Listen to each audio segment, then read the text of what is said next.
father of psychoanalysis, Sigmund Freud claimed his father molested all of his siblings.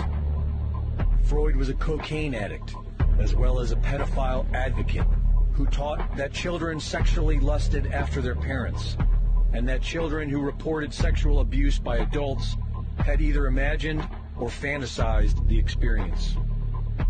He believed that women were the problem with society, and all their problems stemmed from not having a penis. Freud's grandson, Sir Clement Freud, has been accused of molesting multiple young girls and was suspected in the disappearance of Madeleine McCann.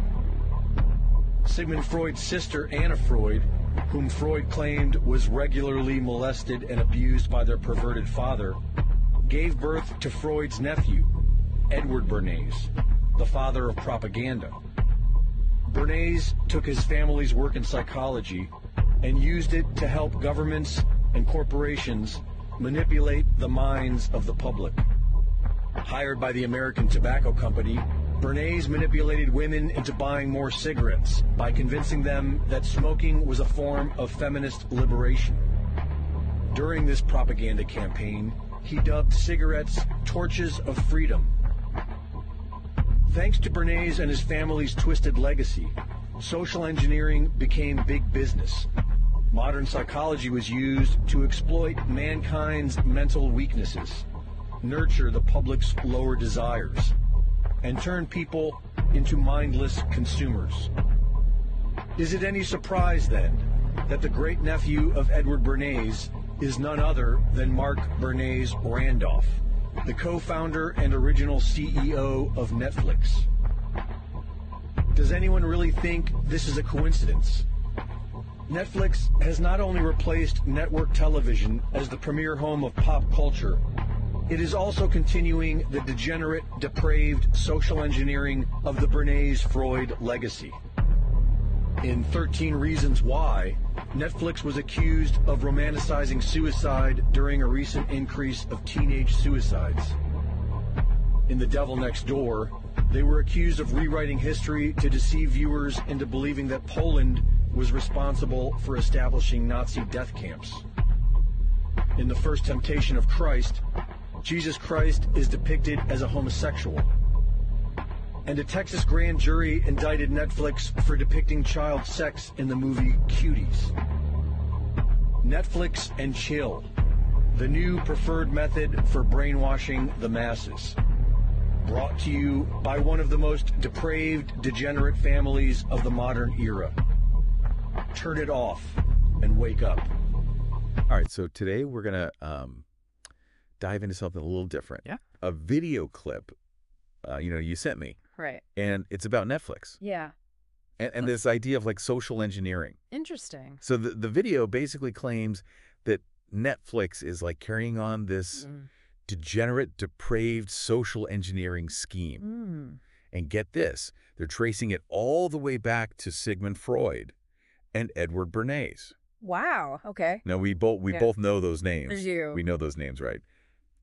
They're kind of controversial figures in psychology and the history of, propaganda and things like that. Absolutely. So I'm curious, what do you make of this connection? Is there any truth to this, or is it just, another wild theory? Well, I mean, it's an interesting claim. What struck me was this idea that Netflix is intentionally trying to manipulate viewers. Right. Through their content. Yeah. And they're drawing this line right from Freud and Bernays to what we see on screen today. And they named some specific shows. Oh, really? 13 Reasons Why. Okay. The Devil Next Door, The First Temptation of Christ, and interesting. Cuties. Like, they're pointing to these as proof for examples of this. I see, yeah. Of this manipulation. Well, it's definitely a provocative way to frame it. Yeah. But if we kind of step back for a second and think about Freud, right? A lot of his theories, especially those about sexuality and childhood development, they've been widely debated and in many circles just debunked. Yeah. But we can't deny his impact. Right. He really did change the way we think about the subconscious. Absolutely. So that's like our starting point. Yeah. And then you've got Bernays, who's like, he's Freud's nephew. Yeah. And he basically took those ideas Yes. those psychological concepts. Yeah. And he kind of weaponized them Oh, wow. for mass persuasion. Yeah. You know, his Torches of Freedom campaign for the American Tobacco Company. Oh, right. Like, that's a textbook example of how Yeah. to use psychology to change public opinion. Yeah. Yeah. It's pretty crazy. It is. I mean, the thing about Bernays is he was so good at framing things. Right. Like smoking, which we know is so bad for you. Yeah. He made it seem like a symbol of female empowerment. Torches of freedom, right. Exactly. It's like, wow. How do you even do that? It makes you wonder, like, how are those techniques still being used today? Oh, for sure. Even in, like, subtle ways. Absolutely, yeah. And that kind of brings us back to Netflix, right? Okay.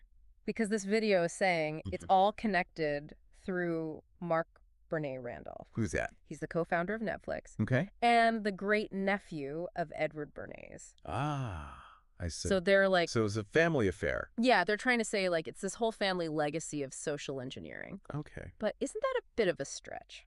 Yeah, I mean, that's a good question. Just because you're related to someone, Right. does that automatically mean you're carrying on their work? Exactly. Like, are we all just products of our family history? And even if there are, like, unconscious influences, Right. can we really say that Netflix is, like, intentionally trying to manipulate viewers through these specific shows? That's a tough one. Yeah. I mean, let's take 13 Reasons Why as an example. Okay. It deals with some really heavy stuff, right? Yeah. Suicide, bullying, Mm-hmm. trauma.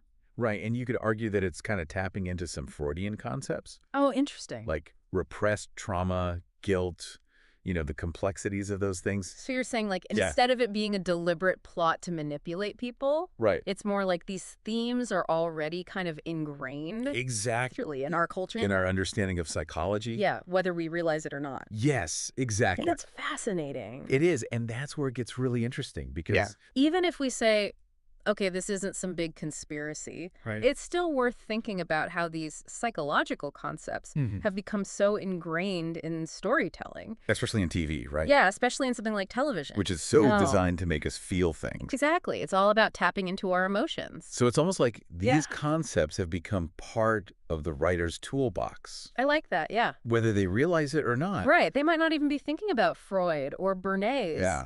But those ideas are still there in the background. Shaping the stories we see. Absolutely. So what does this all mean for us? Right. Like, as viewers, Good question. should we be looking for hidden agendas in every show? I don't think it needs to be that extreme. Okay. But I do think it's about being informed, engaged viewers. Yeah, okay. We need to recognize that figures like Freud and Bernays, Yeah. whether we like it or not, Right. they've shaped how we understand human behavior and how it shows up on screen.